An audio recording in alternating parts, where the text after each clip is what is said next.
ಇತಿಹಾಸದಲ್ಲಿ ಸಮುದಾಯ ಸರ್ಕಾರ ಎರಡೂ ಸೇರಿ ಮಾಡುತ್ತಿರುವುದು ಇದು ಅಭಿಮಾನದ ಸಂಗತಿ.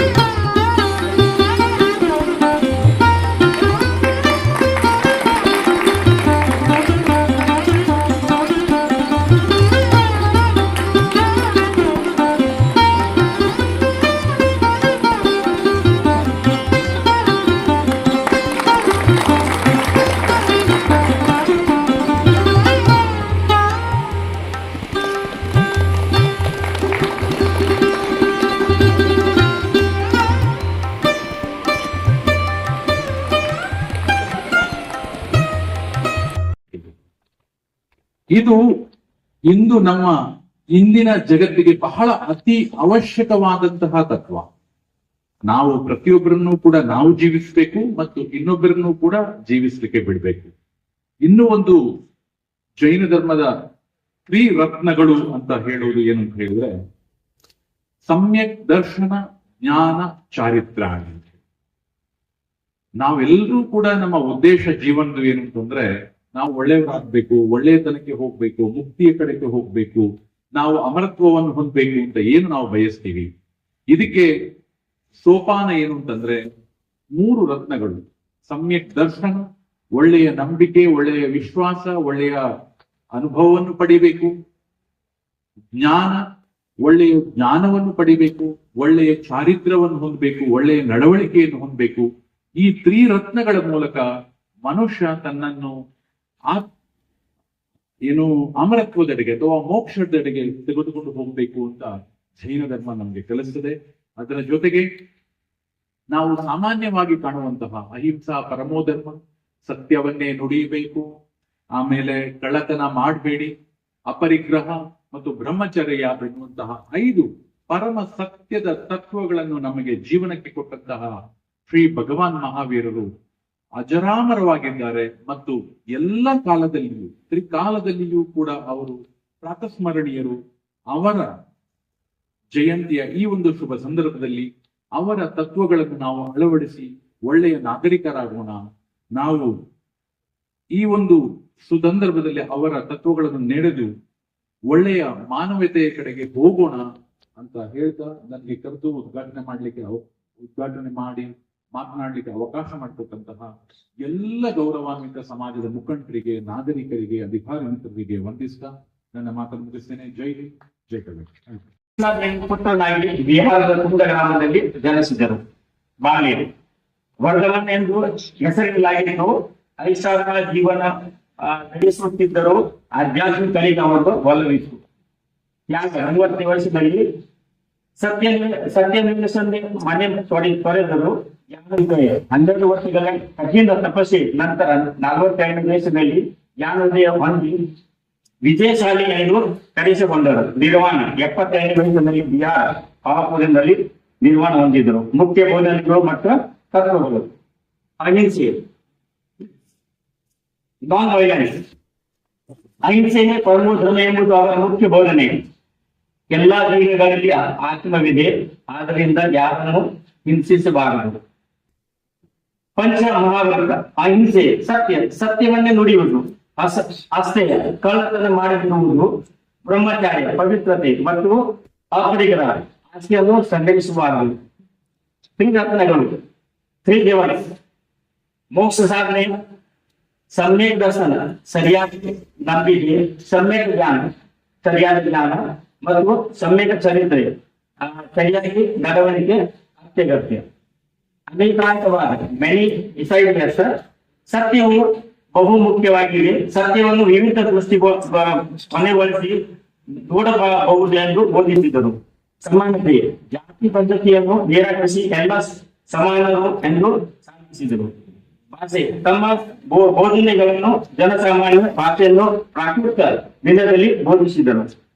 ಮಹಾವೀರ ಜೀವನ ಮತ್ತು ಜೀವನಗಳ ಉದ್ದೇಶ ಅಹಿಂಸೆ ಮತ್ತು ಆತ್ಮಶುದ್ಧಿಗೆ ಹೆಚ್ಚಿನ ಒತ್ತಡ ನೀಡಿದರು.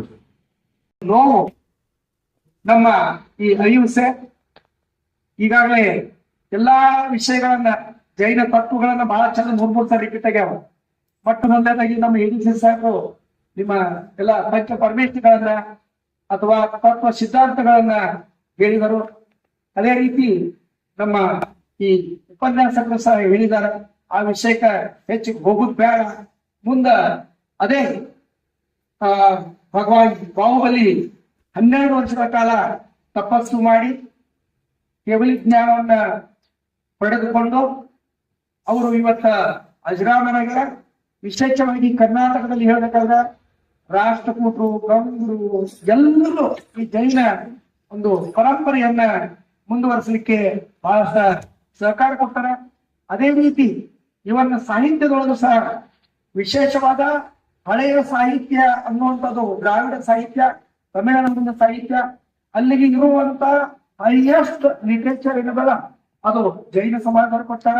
ಇವನ್ ಕರ್ನಾಟಕದಾಗ ಸಹ ಜೈನ ಸಮಾಜದವರು ಬಹಳಷ್ಟು ಸಾಹಿತ್ಯವನ್ನು ಕೊಟ್ಟಾರ. ಆ ಎಡಿಸಿ ಸಾಹೇಬರು ಬೈಬಾರ್ದು, ಯಾಕಂದ್ರ ಗೋರಣ್ಣವ್ರು ಜೈನವಾಗಿ ಅನ್ನೋದಕ್ಕೆ ಅವ್ರು ಹೊಗಳಿಕೆ ಮಾಡೋದಕ್ಕೂ ಏನಿಲ್ಲ ಸರ್. ದಯವಿಟ್ಟು ಆ ಜನರು ಅಷ್ಟ ತಮ್ಮ ಕೊಡುಗೆಗಳನ್ನು ಕೊಟ್ಟಾರ. ನಾವ್ ಯಾವೆಲ್ಲೂ ಹೋದ್ರೆ, ಈಗ ನಾವು ಬದಂಗ್ ಹೋದ್ರೆ ನಮ್ಗ ಪಾಟ್ನಾಥ ಮೂರ್ತಿ ಸಿಗ್ತದ, ಈ ಕಡೆ ಅಜಂತ ಎಲ್ಲೋರಕ್ ಹೋದ್ರು ಅಲ್ಲಿಯೂ ಸಹ ಸಿಗ್ತಾವ. ಬಹಳ ಹಳೆಯ ಒಂದು 1599ಕ್ಕ ಇವ್ರದ್ದು ಜನ್ಮ ಆಗ್ತದ. ಯಾರ್ದು? ಭಗವಾನ್ ಮಹಾವೀರ್ದು. ಅದಕ್ಕೂ ಮುಂಚೆ ನಮ್ಮ ತೀರ್ಥಂಕರದ 12 ವರ್ಷಕ್ಕೊಮ್ಮೆ 20 ವರ್ಷಕ್ಕೊಮ್ಮೆ ಇರಲ್ಲ. 24ನೇ ತೀರ್ಥಂಕರ ಇವ್ರು ಬದುಕಿದ್ದು 527ವರೆಗೆ. ಅವ್ರು ಬಂದದ್ದು 599ಕ್ಕ. ಅದಕ್ಕೂ ಮುಂಚೆ ಬಹಳಷ್ಟು ಜನ ಒಂದೊಂದ್ಸಲ 500 ವರ್ಷಕ್ಕ ಒಬ್ರು ತೀರ್ಥಂಕರಿಲ್ಲ. ಒಬ್ರು 12 ವರ್ಷಕ್ಕೊಂದಾಗ್ಯಾರ, ಒಬ್ರು 3 ವರ್ಷಕ್ಕೊಂದಾಗ್ಯಾರ. ಹಿಂಗಾಗಿ ಅದರದೇ ಆದ ಒಂದು ದೊಡ್ಡ ಬಳವ ಇದೆ. ಚೈತ್ರ ಶುದ್ಧ ತ್ರಯೋದಶಿ 590 ಕ್ರಿಸ್ತ ಹುಟ್ಟುಕ್ಕಿಂತ ಪೂರ್ವದಲ್ಲಿ ಈ ಭೂಮಿಗೆ ಬಂದು ಹೋದವನು ಮಹಾವೀರ ಸ್ವಾಮಿ. ಅವ್ರೇನ್ ಸಣ್ಣವ್ರು ಇರ್ಲಿಲ್ಲ. ಅವರಿಗೆ ಬೆಳ್ಳಿ, ಬಂಗಾರ, ಮುತ್ತು, ರತ್ನ, ಆನೆ, ಕುದುರೆ ಏನೂ ಕೊರತೆ ಇರಲಿಲ್ಲ. ಅವನು ಚಕ್ರವರ್ತಿ ಚೇಳನಾದೇವಿಯ ಮೊಮ್ಮಗ, ಕೃಷ್ಣಾದೇವಿಯ ಮಗ. ಅವನು ರಾಜಕುಮಾರ ಹುಟ್ಟಿದ ಮೇಲೆ ಅವನು ಎಲ್ಲ ಮಕ್ಕಳ ಜೊತೆ ಆಡ್ತಿದ್ದ. ಅವನಲ್ಲಿ ಒಂದು ಪ್ರಶ್ನೆ ಮಾಡ್ಕೊಂಡ, ನನ್ನ ಕುಟುಂಬದ ಮೇಲೆ ಯಾಕೆ ಕಿರೀಟ ಇದೆ, ನನ್ನ ಕೊಳ್ಳಲ್ಲಿ ಯಾಕೆ ರತ್ನದ ಹಾರಿದೆ, ಈ ಎಲ್ಲಾ ಹುಡುಗರ ಕೊಳ್ಳಲ್ಲಿ ಯಾಕಿಲ್ಲ ಅನ್ನೋ ಒಂದು ಸಣ್ಣ ಪ್ರಶ್ನೆ ಮಾಡಿದ. ಆ ಪ್ರಶ್ನೆ ಅವನನ್ನು ತೀರ್ಥಂಕರನ್ನಾಗಿ ಮಾಡಿಸ್ತು. ಒಂದ್ ವೇಳೆ ಬರೀ ಅವ್ರು ರಾಜನಾಗಿ ಹೋಗಿದ್ರೆ ನಾವ್ ಯಾರು ನೆನಪು ಮಾಡ್ಕೊತಿದ್ದಿಲ್ಲ. ಎಷ್ಟು ರಾಜರಾಗಿ ಹೋಗಿಲ್ಲ ಈ ಜಗತ್ತಿನಲ್ಲಿ. ಶಿಲಾ ಶಾಸನಗಳು ನೀವು ಹೆಂಗ್ ಹಡ್ಡತ್ರಿ ಹೆಂಗ್ ಸಿಗ್ತಾವ, ಅಲ್ಲಿ ಒಬ್ಬ ರಾಜನೇ ಅದಾನ. ಲಕ್ಕುಂಡಿಯಲ್ಲಿ ಮನೆ ಹಡ್ಡಿದ್ರು, ಮುತ್ತು, ರತ್ನ, ಅದ್ರ ಜೊತೆ ಕಲ್ಲು ಸಿಗ್ತಾವ. ಆ ಕಲ್ಲುಗಳ ಮೇಲೆ ರಾಜನ ಹೆಸರು ಯಾರು ಕೇಳ್ತಾರೆ, ಎಷ್ಟು ರಾಜರುಗಳು. ಆದ್ರೆ ಮಹಾವೀರ ಸ್ವಾಮಿ ನಾವ್ ಯಾಕೆ ನೆನೆಸ್ಕೊತೀವಿ ಅಂದ್ರ ಅವ್ರು ಪ್ರಶ್ನೆ ಮಾಡಿದ್ರು, ನಾ ಯಾಕೆ ಹಿಂಗ, ಅವ ಯಾಕೆ ಹಂಗ. ಅವಾಗ ಅವ್ರಿಗೆ ಗೊತ್ತಾಯ್ತು ಕರ್ಮದ ಶಕ್ತಿ. ನಾವು ಒಳ್ಳೆ ಕೆಲಸ ಮಾಡಿದ್ರೆ ನಮ್ಗೆ ಒಳ್ಳೇದಾಗ್ತದೆ, ಕೆಟ್ಟದ್ದು ಮಾಡಿದ್ರೆ ಕೆಟ್ಟದಾಗ್ತದೆ ಒಂದು ಸಿದ್ಧಾಂತವನ್ನು ಕಂಡುಕೊಂಡ್ರು. ಎಲ್ಲರನ್ನು ಪಕ್ಕಕ್ಕೆ ಕುಡಿಸ್ಕೊಂಡ್ರು. ಮಹಾವೀರ ಸ್ವಾಮಿ ಬಗ್ಗೆ ಹೇಳ್ತಾರೆ, ಕುಂಡಲ್ಪುರದಲ್ಲಿ ಅವರ ಅರಮನೆ ಇದೆ. 64 ದ್ವಾರಗಳಿವೆ ಅರಮನೆಗೆ. 64 ದ್ವಾರಗಳಿಂದ ಬಡವರಿಗೆ, ಬಗ್ಗರಿಗೆ ಎಷ್ಟು ಕಪ್ಪು ಕಾಣಿಕೆ ಬರ್ಬೋದು ಎಲ್ಲ ಬಡವರಲ್ಲಿ ಹಂಚಿದ್ರು.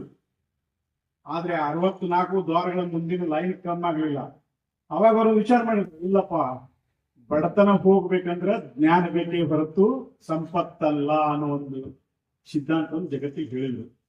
ಈ ಬಡತನ ಅನ್ನೋದು, ದರಿದ್ರ್ಯ ಅನ್ನೋದು ಮನಸ್ಸಿನ ಭಾವ ಇದೆ.